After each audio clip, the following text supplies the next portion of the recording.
السلام علیکم ناظرین، میں شازیہ سمینہ آپ کے سامنے چند حالات اور واقعات کے ساتھ جو کہ بہت توجہ طلب ہیں۔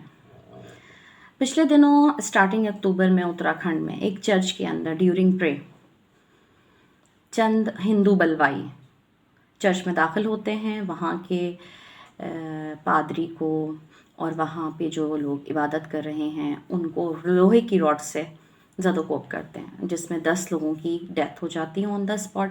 اس کے بعد 40 سے ابو جو ہیں وہ ہاسپٹلائز ہو جاتے ہیں۔ یہی نہیں، جیسے کہ پہلے آپ کو بتایا گیا تھا کہ آسام میں مسلمانوں کے ساتھ زیادتی کی گئی اور انہیں قتل و غارت گری کا نشانہ بنایا گیا۔ وہ انکروچمنٹ کا مسئلہ تھا کہ وہ وہاں پر آباد تھے جہاں پر لیگل وہ اتھارٹی نہیں رکھتے تھے، لیکن اس کے لیے کوئی بہتر انداز بھی ہو سکتا تھا۔ ڈائریکٹ فائر کرنا غلط تھا۔ اس بہاف OIC نے اس پر ہندوستان کو تنبیہ کی ہے کہ وہ ہندوستان کے مسلمانوں کے تمام فنڈامنٹل رائٹس کا خیال رکھیں، نہیں تو ان کے ساتھ سخت گیری سے نپٹا جائے گا۔ دوسری طرف دیکھا جائے تو تمام ممالک ایک دوسرے سے جنگ کے خواہاں ہیں۔ تائیوان چائنا کے ساتھ، آذربائیجان ایران کے ساتھ، اسرائیل حماس کے ساتھ، امریکہ چین کے ساتھ، چین بھارت کے ساتھ، بھارت پاکستان کے ساتھ۔ کچھ سمجھ میں نہیں آ رہا یہ دنیا کس نہج پہ جا رہی ہے۔ لیکن اس سب کے بیچ میں ایک اچھی خبر یہ ہے کہ ایران اور پاکستان کے ہوم منسٹرز نے آپس میں ملاقات کی ہے۔ ایران اور پاکستان کے ہوم منسٹرز نے اس لیے ملاقات کی ہے تاکہ ایران جاننا چاہتا ہے کہ پاکستان کا کیا موقف ہے کہ اگر ایران اور آذربائیجان کے درمیان جنگ ہو تو۔ اس میں پاکستان کی طرف سے ایک واضح اور کلیئر موقف گیا ہے کہ پاکستان اور ایران دونوں برادر ممالک ہیں، اور وہ یہی نہیں بلکہ ابھی ان کی دونوں بحری افواج مل کر ڈرل کریں گے۔ دوسری طرف القاعدہ نے بھارت کو تھریٹ دی ہے اور مخاطب کر کے ایک کلپ بنائی ہے اور بابری مسجد سے لے کر اب تک کیے گئے تمام تر مظالم کی داستان بیان کرتے ہوئے انہیں متنبہ کیا ہے کہ اب اگر مسلمانوں کے ساتھ، خاص کر کشمیر کے مسلمانوں کے ساتھ کچھ غلط ہوتا ہے تو وہ اس کو آڑے ہاتھوں لیں گے۔ دوسری طرف دیکھا جائے تو اقوام عالم ایک دوسرے کے ساتھ جنگ پہ تلی ہیں۔ یہی وجہ ہے امریکہ نے اپنی ایک اسٹیٹ گوام میں اسرائیل سے خریدے ہوئے آئرن ڈوم نصب کر دیے ہیں، جو کہ اس کی افواج نے ریلیز کی ہے ایک کلپ، جس کے ساتھ اس نے یہ بتایا ہے کہ یہ انہوں نے چائنا سے مقابلہ کرنے کے لیے نصب کیے ہیں۔ امریکہ اور چائنا کی لڑائی میں، بلکہ یوں کہا جائے کہ امریکہ اور تائیوان کی لڑائی میں، کیونکہ امریکہ تو ڈائریکٹ لڑتا ہی نہیں ہے، امریکہ ہمیشہ سپورٹ میں جاتا ہے۔